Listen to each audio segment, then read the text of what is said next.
ಮಾಡಬೇಕು ಅಂದ್ರೆ ಇಲ್ಲೆಲ್ಲ ಇದೆ. ಇಲ್ಲಿ ಏನೇನಾಗಿದೆ ರಿಪೋರ್ಟ್ಗಳು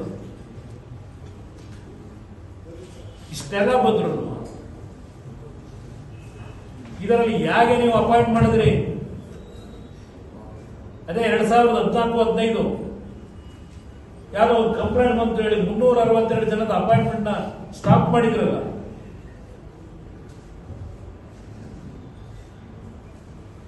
ಇದನ್ನ ಯಾಕಪ್ಪ ಕೊಟ್ಟೆ? ಅಪಾಯಿಂಟ್ಮೆಂಟ್ ಆಗಿದ್ರೆ ನಿಮ್ಮ ಇಲಾಖೆಯಲ್ಲಿ ದರ ತುಳಿಲಿ ಕೊಟ್ಟಿದ್ದಾಕೆ? ಇಷ್ಟೆಲ್ಲ ಅಕ್ರಮ ನಡೆದಿದೆ ಅಂತಕ್ಕಂಥದ್ದು ಪ್ರೂವ್ ಆಗಿದೆ. ಇಲ್ಲಿ ಯಾರೇ 1 ವರ್ಷದ ಸಂಬಳ ತಗತ್ತವ್ರೆ. ನೀವು ನನಗೆ ಪವರ್ ಇದ್ದಿದ್ರೆ ಕೇಳ್ರಿ ಸ್ಕ್ರಾಪ್ ಅಲ್ಲಿ QPSC ಅದಕ್ಕೆ ನಡೀತಾ ಇದೆ ಇಲ್ಲಿ. ಏನು ಇವರ ಲೀಡರು ಡೆಲ್ಲಿ ಒಳಗೆ ಯುವಕರಿಗೆ ನ್ಯಾಯ ದೊರಕಬೇಕು. ಏನ್ ದಿನ ಹೊಡೆದಿದ್ದೆ ಲೆಕ್ಚರ್ಗಿರಿ. ಇಲ್ಲೇನು ಮಾಡ್ತಾ ಇದ್ರಿ? ಬೀದಿಲಿ ನಿಮ್ಮ ಅಪಾಯಿಂಟ್ಮೆಂಟ್ಗಳು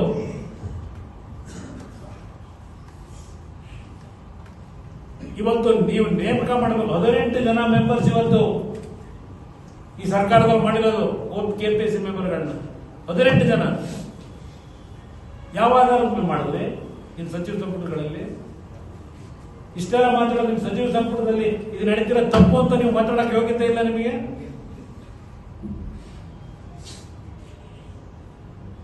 ನಾನಾದ್ರೂ ಕುಮಾರ್ ನನ್ನ ಗಮನಿಗೆ ತಂದು ಹೇಳ್ಬಿಟ್ಟು ಹೋಗೋನೆ ಬರ್ತಾನೆ 2 ದಿವಸಕ್ಕೆ. ನೀವೇನು ಹೇಳಿಕೆ ಕೊಟ್ಟಿರೋರು? ಗೃಹ ಇಲಾಖೆ ನಿಮಗೆ ಗೊತ್ತಿಲ್ವ? ಎಲ್ಲವನ್ನೇ ಗೊತ್ತಿಲ್ವ? ಈಗ ಅಲ್ಲಿ ಎಷ್ಟು ಶಿಸ್ತುಬದ್ಧವಾಗಿ ನಿಮ್ಮ ಇಲಾಖೆ ನಡೀತಾ ಇದೆ. ನೀವು ಬಂದ್ಮೇಲೆ ಈಗ ಅಪಾಯಿಂಟ್ಮೆಂಟ್ ಕೊಡಬೇಕಾದ್ರೆ ನಿಲ್ಲಿಸಬೇಕಾಗಿತ್ತಲ್ವಾ?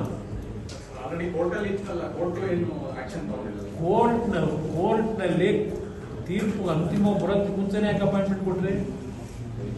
ನಡೀತಿದ್ದಾಗ ನೋಡ ಏನ್ ಮಾಡ್ತಾರೆ ಅವ್ರ ಗಮನಕ್ಕೆ, ಸರ್ಕಾರದ ಗಮನಕ್ಕೆ ತರ್ತಿದೆ ನಡೆದಿದ್ದೀರಪ್ಪ. ಇದೇನ್ ತೀರ್ಮಾನ ಮಾಡಬೇಕು? ಕೋರ್ಟ್ ಏನ್ ಹೇಳಿದೆ? ಸಬ್ಜೆಕ್ಟ್ ಕೆಲವೆಲ್ಲ ಹೇಳೋರಲ್ವಾ? ಇಷ್ಟೆಲ್ಲ ಆದ್ಮೇಲೆ ಇಷ್ಟೆಲ್ಲ ರಿಪೋರ್ಟ್ ಕೊಡ್ಮೇಲೆ ಈ ರಿಪೋರ್ಟ್ ಯಾಕೆ ಮಾಡಿಸ್ತೀರಿ? ಕಸಲ್ಪುಟ್ಟಿಗೆ ರಿಪೋರ್ಟ್ಗಳನ್ನ ಮಾಡಿಸೋದು ನೋಡಿದ್ವಲ್ಲ, ಹಲವಾರು ರಿಪೋರ್ಟ್ಗಳು ಏನಾದ್ರು ಸಿಬಿಐ ಕೊಡ್ಬೇಕು ಅಂತ ಇದನ್ನೇ ಕೋರ್ಟ್ ನಲ್ಲಿ ಹೇಳ್ತಾರೆ.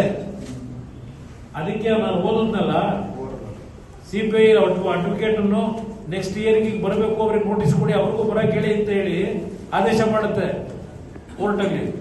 ಇದು CBI ಫಿಟ್ ಕೇಸ್ ಇದು ಕೊಡಬೇಕು ಅಂತ ಹೇಳಿ ನಾನು ಹೇಳ್ತಿರೋದಲ್ಲ, ಕೋರ್ಟ್ ರೆಫರ್ ಮಾಡಿರೋದು ಇದನ್ನ.